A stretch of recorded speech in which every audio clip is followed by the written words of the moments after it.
Hey everyone!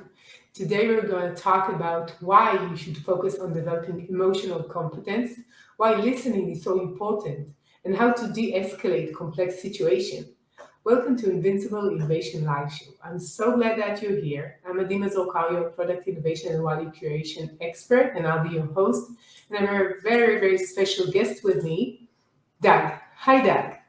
Adi, good afternoon or good morning for me. Good afternoon for you. We're Right. halfway, So, halfway Doug, around the world. right. I'm so happy that we found the time to do it. I'm sure it's going to be really interesting. Doug Noll, lawyer turned into peacemaker. Doug Noll was born partially deaf, nearly blind, crippled, and he is an award-winning lawyer mediator. Doug work carries him from international work to helping people resolve deep interpersonal and ideological conflicts. Wow. So I'm sure you have so much. We have so much to talk. I'm from Israel, so I'm sure I'll have things to tell you about conflicts. We're live on LinkedIn, YouTube, and Facebook, and you're so invited to join the discussion and ask questions. And the first question would be something that I read in some of your in your book, in some of your articles. What do you mean listening others into existence? What do you mean by saying that? We all grow up in emotionally dysfunctional families. There is no such thing as a emotionally healthy family. And that's because emotional functionality is a skill that has to be learned. And our parents didn't know how to do it, and their parents didn't know how to do it. And this goes back thousands of years. And out of this emotional dysfunction, two things occur. One, most of us never experience emotional safety. Or if we experience emotional safety, we maybe experience it a little bit up until about 6 years old. And then things start to get really rough. And we build up these big walls around us to protect our real selves, our truly emotional selves, and inside those walls is where we experience all the shame and humiliation and despair and anger and maybe even pride that nobody ever gets to see. And we don't share it with anybody because it's too hurtful and too private and too vulnerable. Well, this is a very sad and lonely existence that many of us live.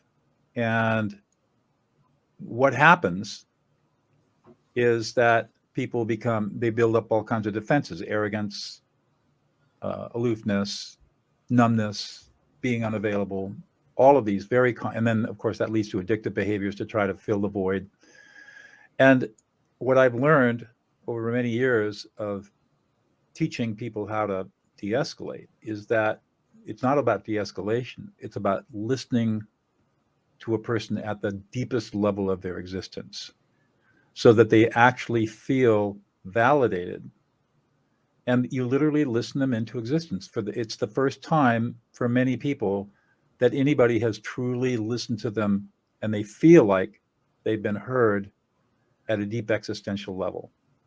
And when that happens, all kinds of amazing things occur. And so that's why I talk about listening other people into existence. And the beauty of it is that once you learn how to do this, it's free. It costs you nothing. And every time you listen somebody into existence, you're throwing a little pebble into the pond of peace. And you're spreading ripples of peace all around you. And over a period of time, this accumulates in your own life. And you start to see the transformations in yourself and the others around you. And it's quite magical. Yeah, I totally agree that listening is underestimated in general. People are really aware of communication and saying what you need and storytelling, which is very popular. But listening sometimes it seems like too passive, but it has so much power when you truly listen to someone. So I totally understand that. And why do you think leaders should do it more?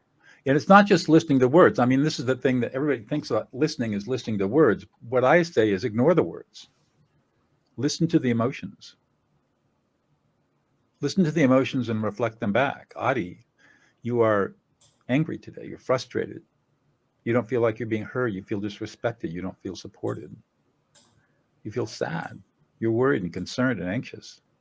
You're embarrassed. And so when I reflect back your emotions, I'm listening to you at a much, much deeper level than if I simply paraphrase your words, which is what almost everybody teaches is how to paraphrase, but almost nobody teaches how to listen to emotions. And that's the secret. It's the listening to emotions that's important, not the words.